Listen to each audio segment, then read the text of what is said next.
Buenas tardes. Hoy nuestra clase será sobre el tema cinética enzimática. Es el tercer tema que vamos a tomar en esta sesión de clases virtuales.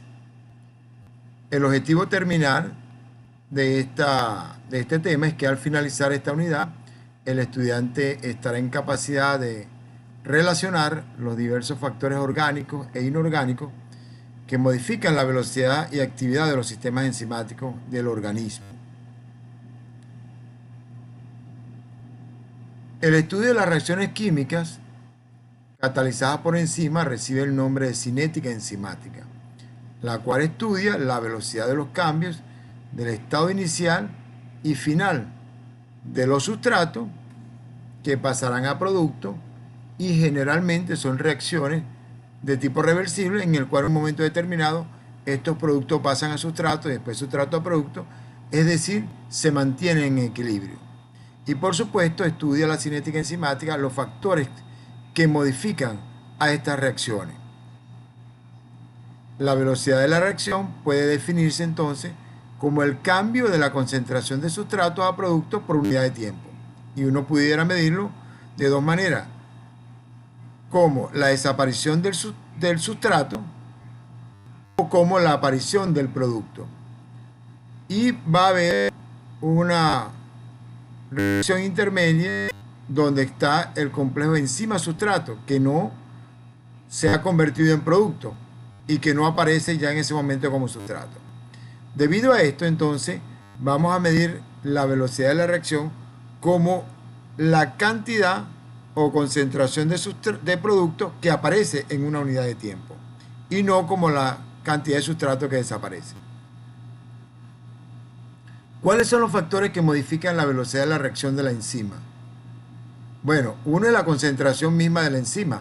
Obviamente que en la medida que tengamos una cantidad determinada de sustrato y vamos agregando enzima, podemos ir aumentando la velocidad de la reacción proporcionalmente en la medida que aumentemos la concentración de enzima, siempre y cuando estemos en exceso de sustrato. Otro de los elementos que modifican la velocidad de la reacción es la concentración de reactantes, es decir, tanto de sustrato como producto. Habida cuenta que en un momento determinado se va a alcanzar el equilibrio, y después que se alcanza el equilibrio no se modifica la velocidad de la reacción. ¿Qué otro elemento interviene en la velocidad de la reacción?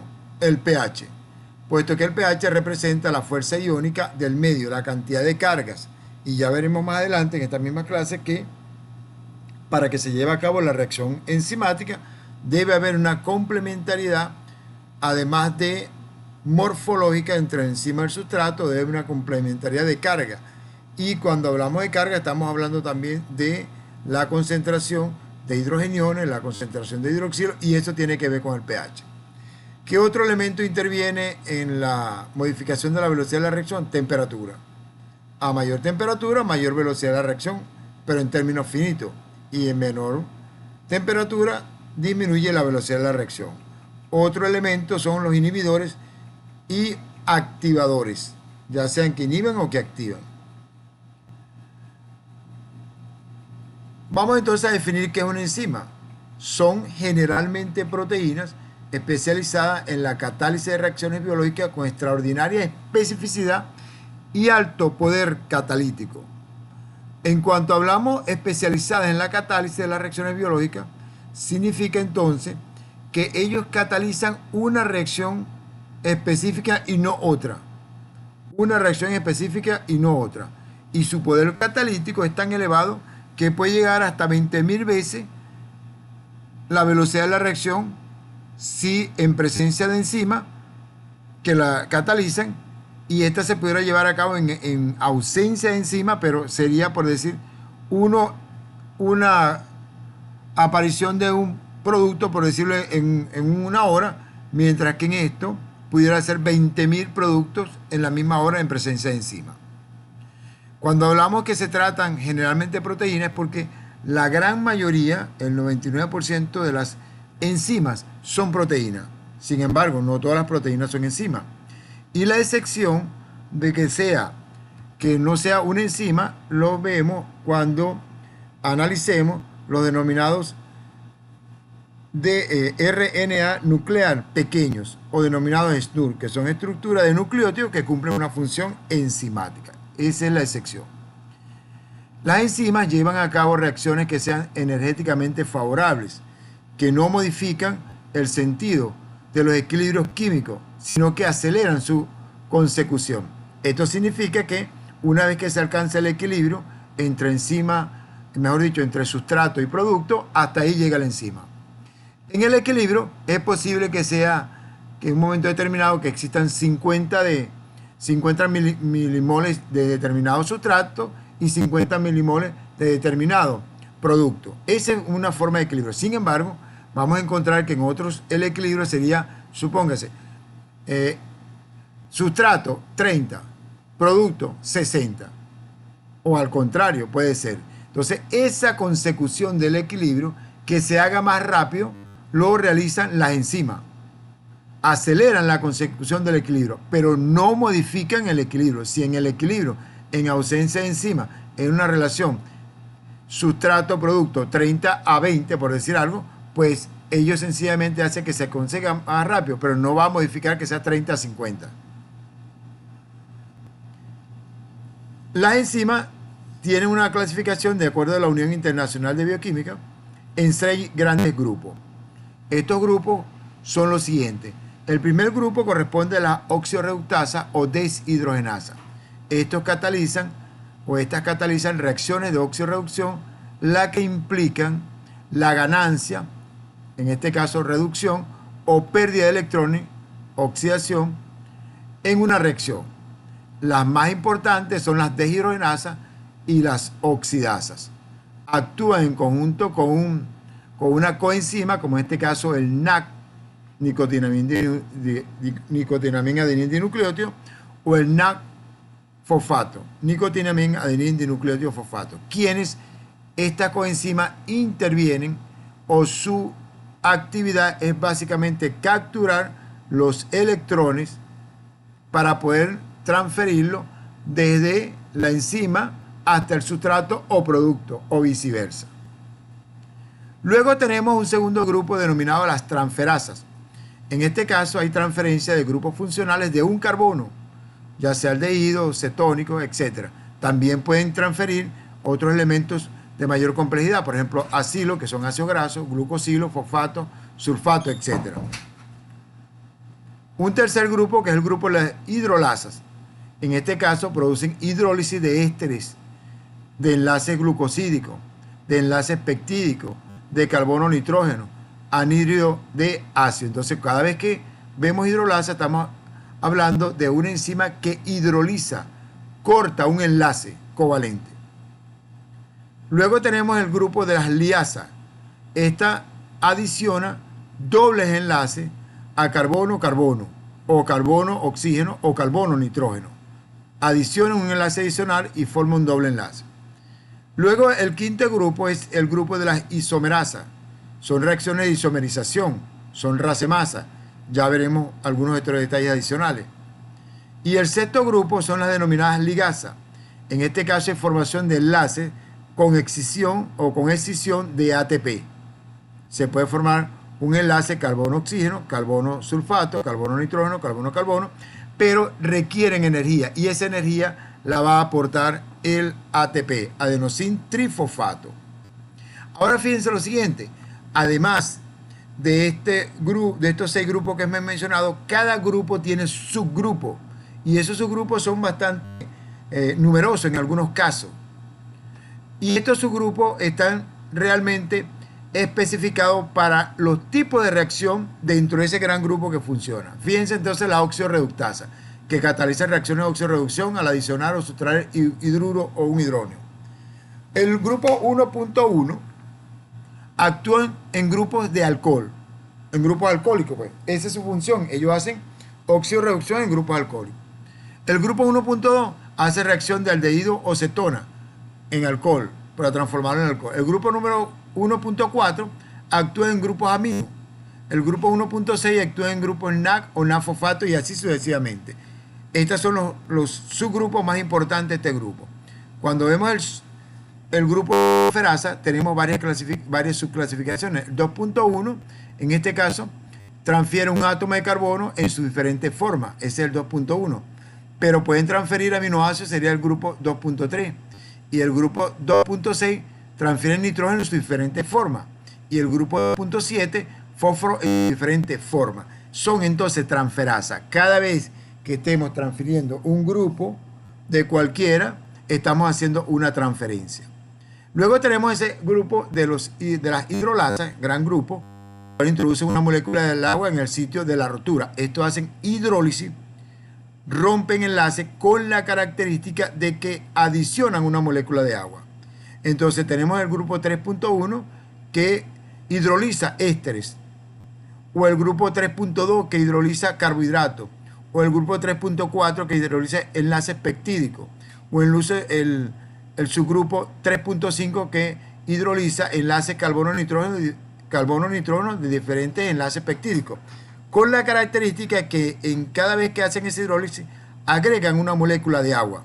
Por ejemplo, cuando usted hidroliza el glucógeno en glucosa más glucosa, usted a una de las moléculas por un lado le agrega un OH, que es un hidroxilo, y por otro lado le agrega un hidrógeno. Si usted mira un OH más un hidrógeno, va a saber que es una molécula de agua. Pues eso hace en todos estos subgrupos que hemos mencionado, donde intervienen las hidrolasas. Entonces las hidrolasas son importantes porque hidrolizan y su nombre lo indica, rompen enlaces agregando una molécula de agua. Luego tenemos, fíjense, el grupo de las liasas que hemos mencionado, catalizan el rompimiento de un enlace covalente o su formación. Lo rompen o lo forman con la característica de que no agregan molécula de agua. En este caso, por ejemplo, hace la formación de un enlace, en este caso de carbono-carbono, carbono-oxígeno, carbono-nitrógeno. Y serían los enlaces, serían los subgrupos 4.1, 4.2 y 4.3.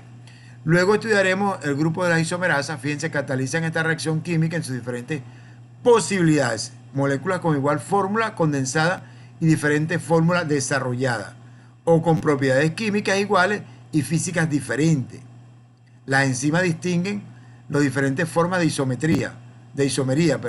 Tenemos las 5.1, son racemasas o epimerasas.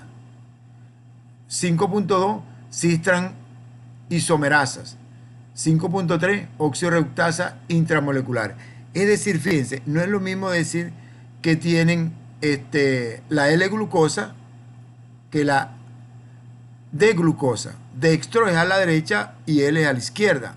No es lo mismo la mano derecha que la mano izquierda, aunque se parece. Son isómeros, son imágenes en espejo, pero no son iguales. Entonces, estas características, por ejemplo, usted mira la galactosa, la glucosa, la fructosa, tienen una fórmula química igual, pero la conformación interna de la molécula y su comportamiento es diferente. Luego tendríamos el grupo de las ligasas. Catalizan la reacción que permite la unión de dos moléculas con hidrólisis simultánea de ATP. En este caso, se requiere energía y eso hacen las ligasas como elemento característico. Entonces, ellos pueden formar enlaces carbono-oxígeno requiriendo ATP, carbono-nitrógeno o carbono-carbono. Fíjense que diferente a las ligasas requieren ATP. Las ligasas no requieren ATP.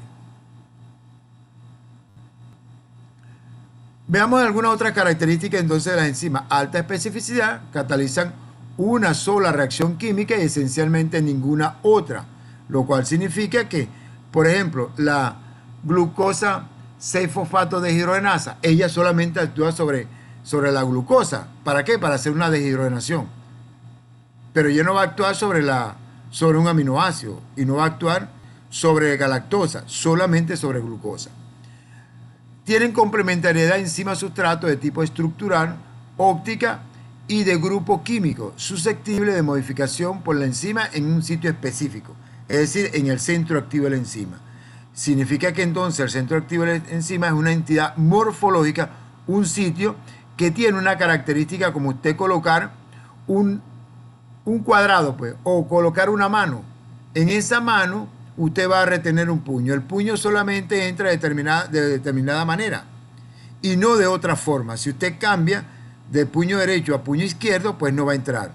Entonces el centro activo tiene una complementariedad morfológica, pero también una complementariedad óptica y además una complementariedad de carga, de electrones que están presentes. Si esas cargas no están iguales, pues no se van a unir. Eso es una de las características de ese centro activo. Y por ejemplo, vean, la trixina rompe enlaces peptídicos sobre el lado carboxilo de lisina y arginina de las proteínas que digiere. La DNA polimerasa inserta nucleótidos según el molde de DNA codificado. Es decir, tienen una acción específica y eso le da también su complementariedad del centro activo. Otra característica es que las enzimas incrementan la velocidad de la reacción entre 10 a la 5 a 10 a la 20 veces. Es decir, muchísimo, hace que la reacción sea muchísimo más rápido. Fija el sustrato al centro activo y orienta el enlace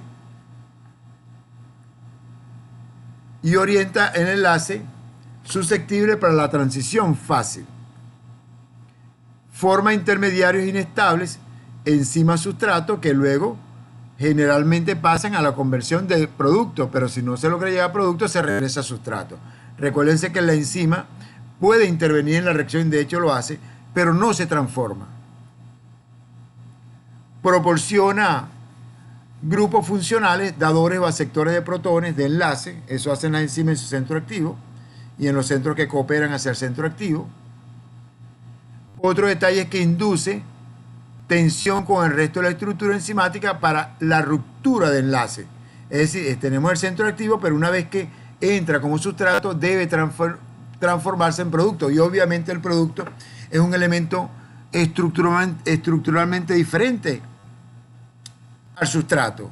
Entonces el resto de la enzima y el centro activo debe tener la capacidad para modificarse estructuralmente y poder dejar salir a ese producto que ahora ya no es sustrato sino un producto. Aumentan entonces las colisiones para poder llevar a cabo la reacción. Tienen las enzimas una capacidad de regulación, por ejemplo enzimas alostéricas pueden regularse también por modificación covalente, pueden regularse por inducción-represión, que significa aumentar o disminuir la cantidad de enzima y es un mecanismo también entonces de regulación. Ahora, ellos incrementan la velocidad de la reacción que hemos dicho entre 10 a 20 veces. Y aquí tienen en este cuadro un ejemplo de algunas enzimas que podemos observar. Vamos a tomar dos ejemplos. La anhidrasa carbónica, fíjense, que hemos mencionado en el efecto Bohr. La anhidrasa carbónica incrementa la velocidad de la reacción 10 a la 7 veces. Eso significa que lo incrementa, si fuera 10 a la 6, 1.000.000 de veces. Como es 10 a la 7, 10 millones de veces se incrementa la velocidad de la reacción. Y miren el otro ejemplo, el otro extremo. En el caso de la oritidina monofosfato de carboxilasa, que la veremos en metabolismo de nucleótidos, aumentan la velocidad de la reacción 10 a la 17 veces. Bueno, pónganle todos los ceros que sea y verán entonces que lo incrementa en una gran velocidad. Ahora, hemos mencionado que cada enzima tiene un centro activo. Esta es una región bien definida, delimitada de la enzima, en la cual se une el sustrato y el grupo prostético si existiera. Si requiere la enzima un grupo prostético, también se une ahí. Y contribuye directamente a la rotura y o formación de enlaces mediante residuos de aminoácidos denominados grupos catalíticos que están en el centro activo. Es una entidad tridimensional y relativamente pequeña en relación con el tamaño de la enzima.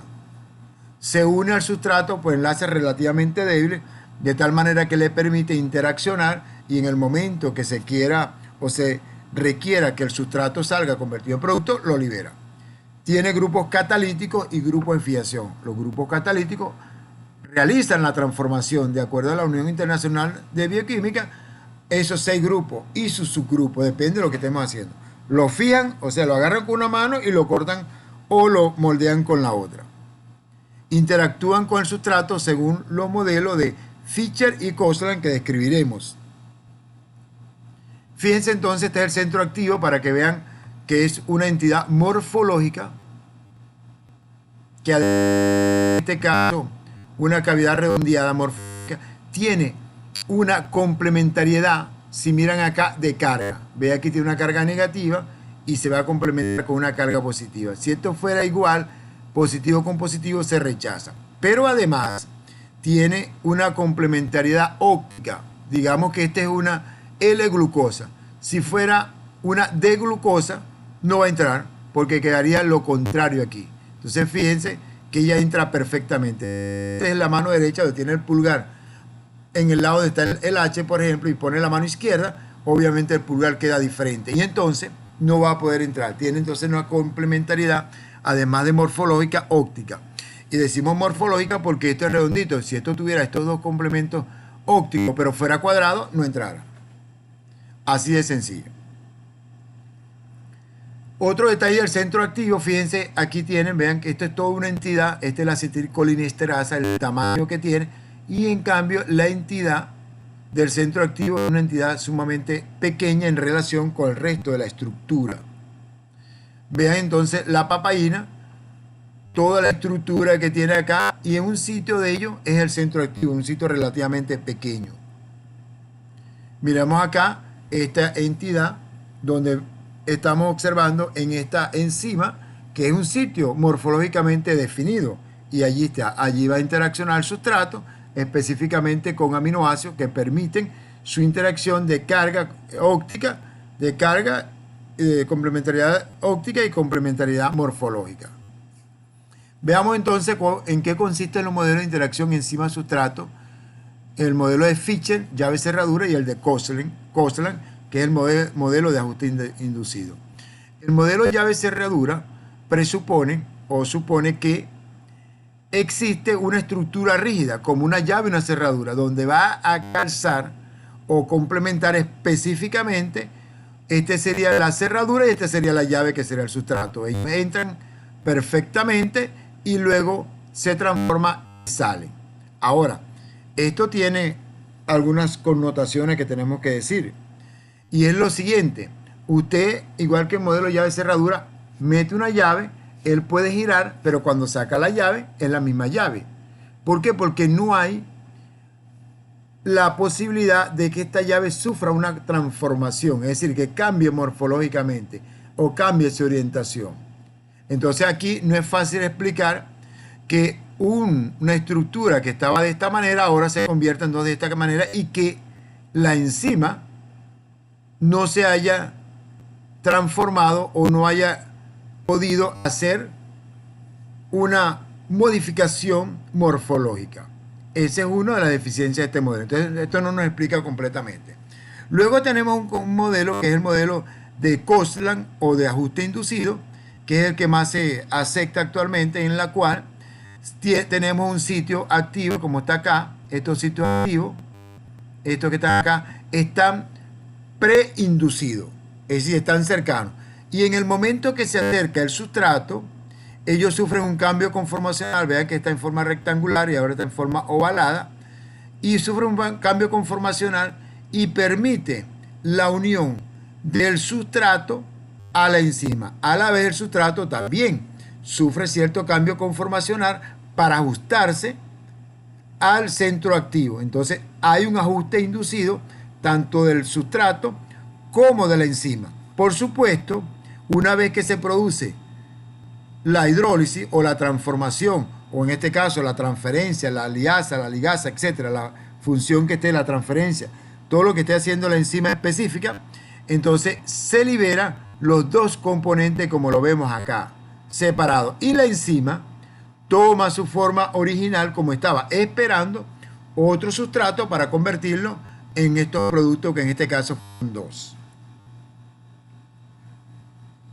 Este modelo de ajuste inducido implica que tiene un sitio catalítico con flexibilidad implícita, lo hemos dicho. El sustrato induce un cambio conformacional en la enzima que alinea los residuos aminoácidos y otros grupos de orientación espacial correcta para la catarsis. Al mismo tiempo, otros residuos aminoácidos pueden ser sepultados en el interior de la enzima para dar cabida específicamente a la entrada del sustrato y posteriormente su transformación a producto. Aquí vemos entonces centros activos, cómo están en el interior, se forma el sitio para que pueda entrar el sustrato y luego ser transformado. Este es el de la quimiotrixina. Fíjense entonces, la quimiotrixina puede unir al sustrato para hacer, fíjense que lo que está haciendo está quitando la cadena lateral a este aminoácido o a esta parte correspondiente a una proteína o a un aminoácido. Le quita la cadena lateral, lo pega acá, obviamente hace una inducción en la cual hay una rotura, inducción de dobles enlaces acá, o inducción de los electrones, se rompe, se hidroliza acá, al meterle aquí los electrones, él separa lo que está aquí, se corren hacia el nitrógeno y queda unido a la serina. Hizo esa parte hidrólica. Además de los sitios activos catalíticos, las enzimas tienen otros sitios no catalíticos, es decir, son sitios de reconocimiento del sustrato. El sustrato se puede acercar a ellos cuando está en contacto con sitios que van a permitir la orientación. Entonces son sitios de reconocimiento. También la fijación de la coenzima y de cofactores minerales cuando esta enzima requiere coenzima o requiere factores o cofactores minerales. También vamos a ver que tiene sitios de regulación de la actividad, o sea que permite aumentar o disminuir la velocidad de la reacción. También tiene sitios de fijación a estructuras celulares, lo cual permite adherirse o pegarse a estructura, organelo, etcétera, fijarse para hacer su trabajo. También tiene sitios de reconocimiento antigénico, y a pesar de que encontramos que en porcino, por ejemplo, o en ratas o en perros tenemos las mismas enzimas, pues las características antigénicas significa que podemos identificar en un momento determinado cuál es la enzima que es de perro, que es de gato, que es de otro animal diferente al humano. Otro detalle es que tiene formación del resto de la estructura o esqueleto de sostén conformacional que permite mantener entonces la característica de esta enzima.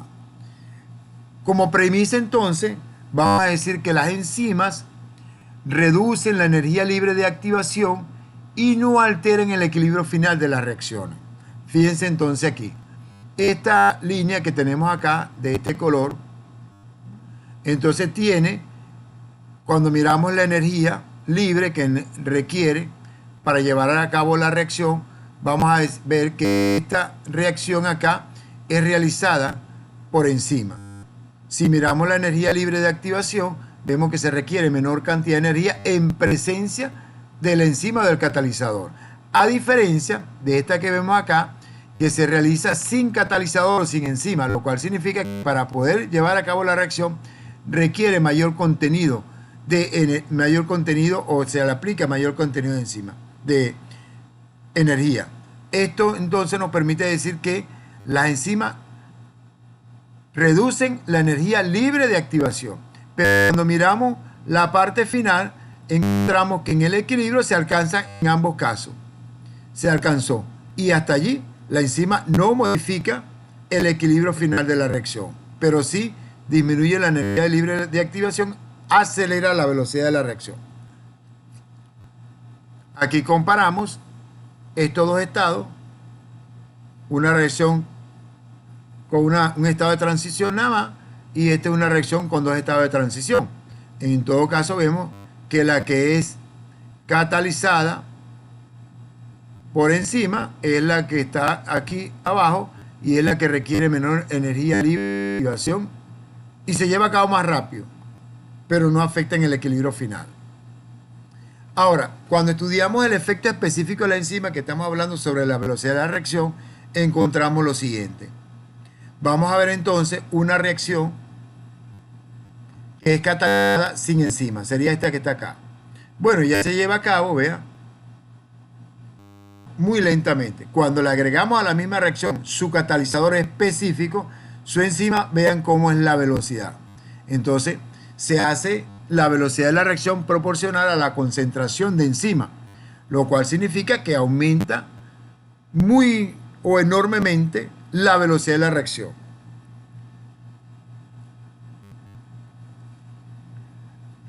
Vean entonces lo que está sucediendo en una reacción enzimática. Parece compleja la lámina, pero no lo es. ¿Qué estamos analizando aquí? La concentración de sustrato aparece elevada al inicio, cero, y la concentración de producto cero. En la medida que avanza la reacción, la cantidad de sustrato va desapareciendo, pero obviamente la cantidad de producto va aumentando. Y si vemos entonces el complejo enzima-sustrato, que es la forma intermediaria, cuando no está solo el sustrato ni está el producto, ese complejo enzima-sustrato se mantiene constante. ¿Hasta cuándo? Hasta que finalmente ya se convirtió todo en producto. Y cuando vemos la enzima, la concentración de la enzima, vamos a encontrar que la concentración de la enzima disminuye aparentemente. La enzima no se transforma, la enzima no disminuye como tal, sino que se ha pegado a parte del sustrato y forma el complejo enzima-sustrato. Al final, cuando ya se ha transformado, la enzima vuelve a su concentración total inicial. Fíjense, entonces enzima total se mantiene igual. Al final, la enzima total es la misma concentración con la cual se inició.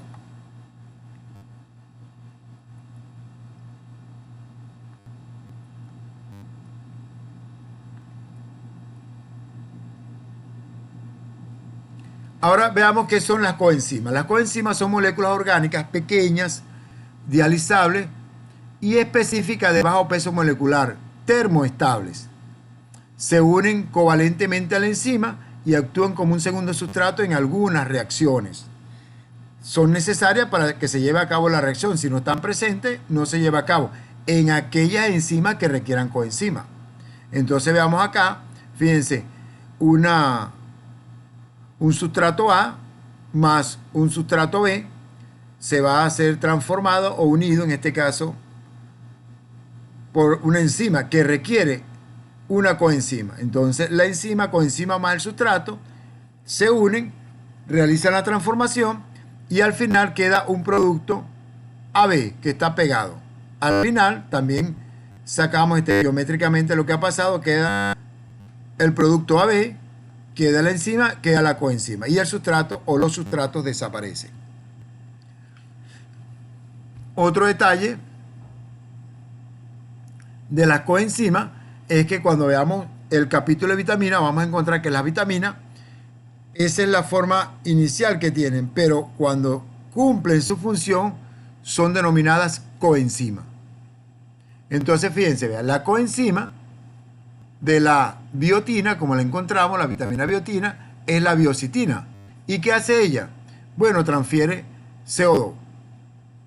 Tienen, por ejemplo, ácido pantoténico y otros componentes dan origen a la coenzima A, que es la coenzima.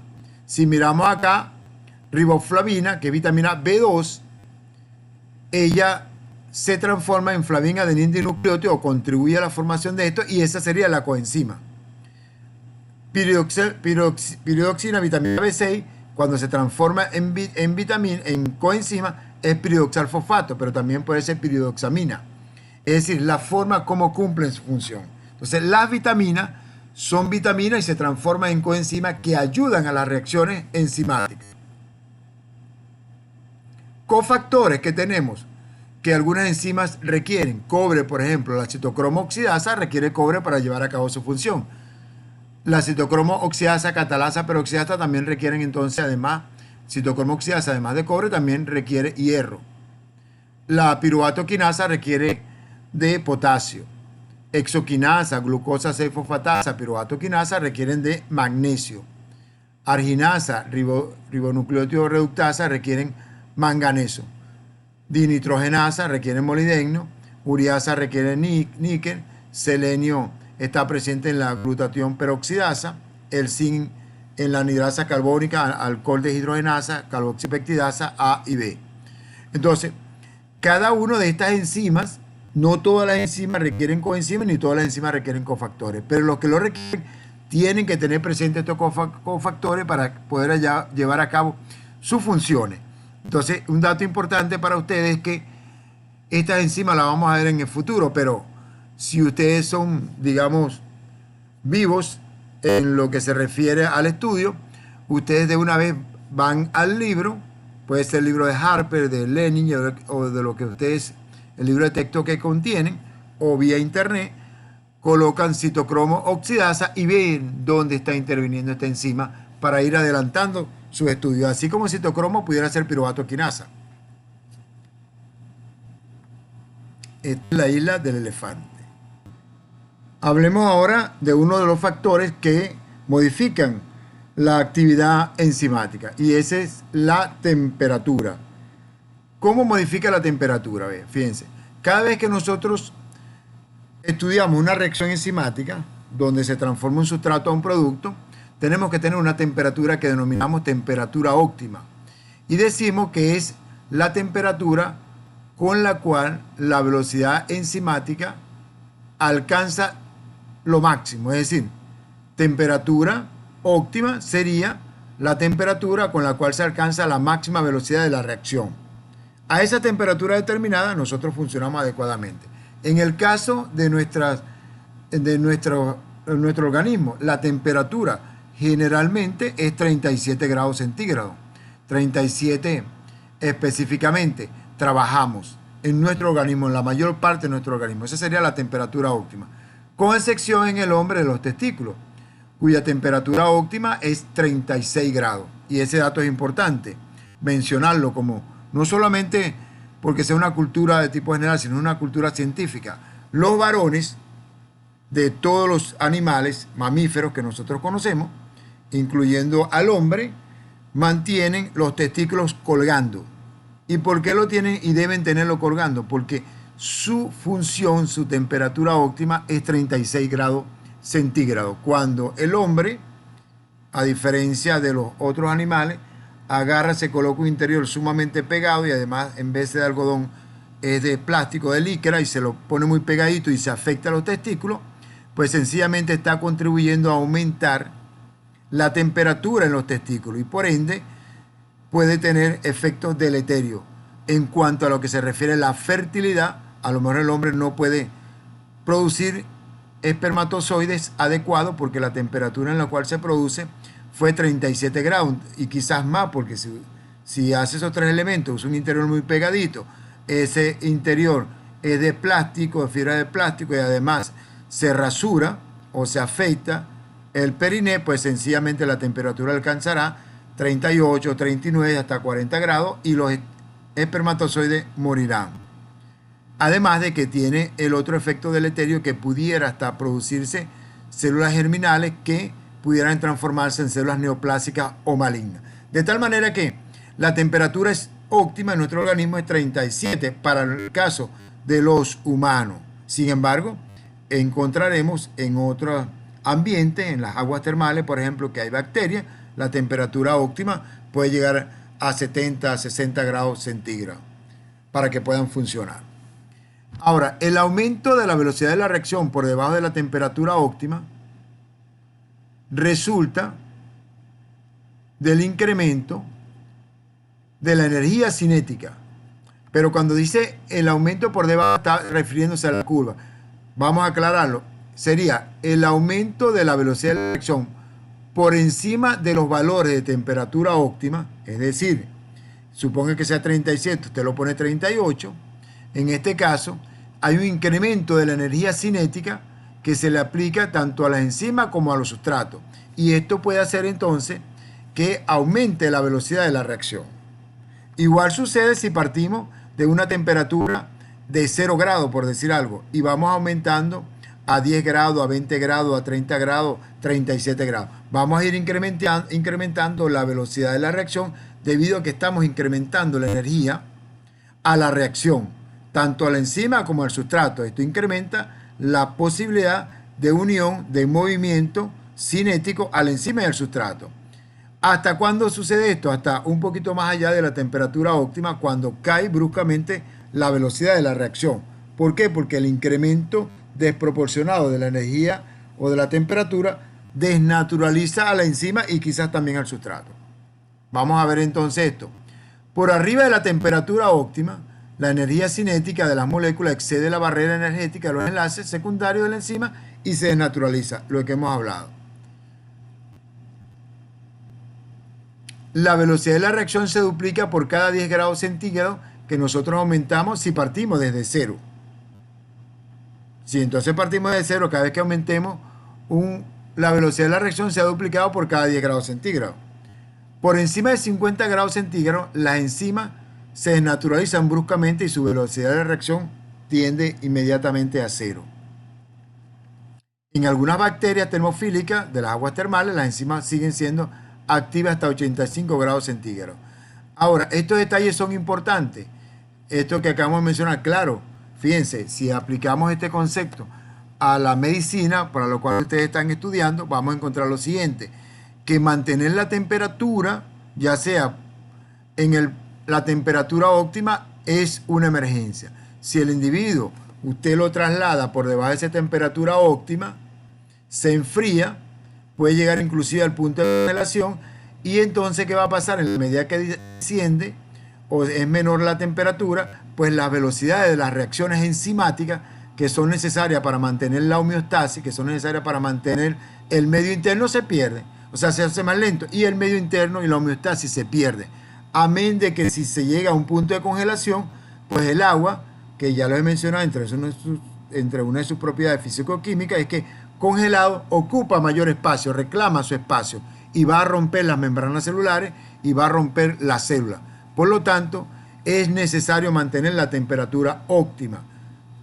Ahora, fíjense, si usted en vez de bajar la temperatura, porque está en una zona fría, se le baja y no se abriga adecuadamente, no lo mantiene, pasa eso. Pero si por el contrario aumenta la temperatura por cualquier causa, porque tenga fiebre, porque está en un ambiente muy caluroso, pues usted rápidamente incrementa la energía cinética tanto de la enzima como del sustrato, y en vez de ayudar, llega un momento en que se rompen los enlaces y se desnaturaliza la enzima. En ese momento, la enzima, la velocidad de la reacción cae a cero. ¿Por qué? Porque ya la enzima está desnaturalizada, no tiene actividad y sencillamente no trabaja y ya es cero. Entonces, esta es la gráfica del efecto de la temperatura sobre la actividad enzimática, que se incrementa progresivamente a partir de cero. Por cada 10 grados se incrementa el doble hasta alcanzar la temperatura óptima que ven acá. Ahora, ¿dónde señalaríamos la temperatura óptima? Si nosotros trazamos un punto acá, la temperatura óptima sería colocada, me perdonan la raya, sería colocada aquí. Es en este punto donde ustedes colocan temperatura óptima. Es aquí temperatura óptima. La temperatura óptima no queda aquí, sino que temperatura óptima es un valor de temperatura y la temperatura está colocada aquí. Entonces, ¿cuál sería la temperatura óptima? Por decirle en este caso, vamos a poner que es 47. Por poner un valor, puede ser 46,5. Coloquemos que es 47. Otro elemento importante que interviene en las reacciones enzimáticas y que lo afectan es el pH. El pH afecta el estado iónico de la enzima y del sustrato, produciendo cambios conformacionales. Recuérdense que el estado iónico, estamos hablando de las cargas que tiene la enzima, que es una proteína, la cual tiene carga en sus cadenas laterales y tiene carga en su centro activo. Pero también el sustrato pudiera tener carga. Si se afectan esas cargas, esto puede llevar a que aumente o a que disminuya la velocidad de la reacción. Vamos a ver entonces. En el pH óptimo, la enzima alcanza la velocidad máxima de reacción. Entonces significa que definimos pH óptimo como el pH donde la enzima trabaja a su mayor capacidad, tiene su mayor velocidad o su velocidad máxima. A valores extremos de ese pH óptimo, la enzima se naturaliza irreversiblemente, cae bruscamente su velocidad de reacción. Algunas enzimas como amilasa salival que nosotros tenemos son poco afectadas por los cambios de pH y se mantienen su actividad aun cuando tengan pH diferentes. Veamos entonces, este es el efecto del pH, un efecto parece una curva de Gauss, en la cual en la medida que nosotros aumentamos el pH o alcanzamos el pH óptimo, que vamos a colocar aquí con este punto que está aquí y que sería aproximadamente aquí 7.8, ese es el pH óptimo. Allí tiene su mayor capacidad de reacción la enzima, y entonces ya sea por debajo de ese pH óptimo o por encima de ese pH óptimo, la velocidad de la reacción disminuye. ¿Por qué disminuye? Porque cambian las cargas. Recuérdense que pH significa cargas. Entonces fíjense el efecto, ahora otro ejemplo, el efecto del pH en dos enzimas. Fíjense, esta es una enzima gástrica donde su pH óptimo es aproximadamente 1.9, 1.8. Allí trabaja la pectina adecuadamente, pero cuando pasa al duodeno, el pH óptimo para la quimiotrixina, que es una enzima duodenal que viene del páncreas, su pH óptimo es alcalino 8. Esto es tan perfecto entonces que hace que la pectina que estaba trabajando en la cavidad gástrica, cuando llega al duodeno, se desnaturaliza, ya no tiene acción. Pero la quimiotrixina tiene acción allí. Vean otro tipo de enzimas. Su pH. Este es el pH en óptimo 8. Pero este, una vez que alcanza su pH, en efecto de la acetilcolinesterasa, vean que se mantiene a pesar de que hay cambios en el pH. Y otra se en pH, pero cuando alcanza un pH alcalino cae. Ejemplos, pues, de diferentes comportamientos de enzimas. El pH óptimo en sangre es diferente al pH óptimo intracelular. El pH óptimo en sangre es aproximadamente 740, pero en la célula, intracelularmente, es otro pH óptimo. Bueno, dejémoslo hasta aquí y en la próxima clase hablaremos de la influencia de la concentración de enzima y la concentración de sustrato sobre la velocidad de la reacción enzimática.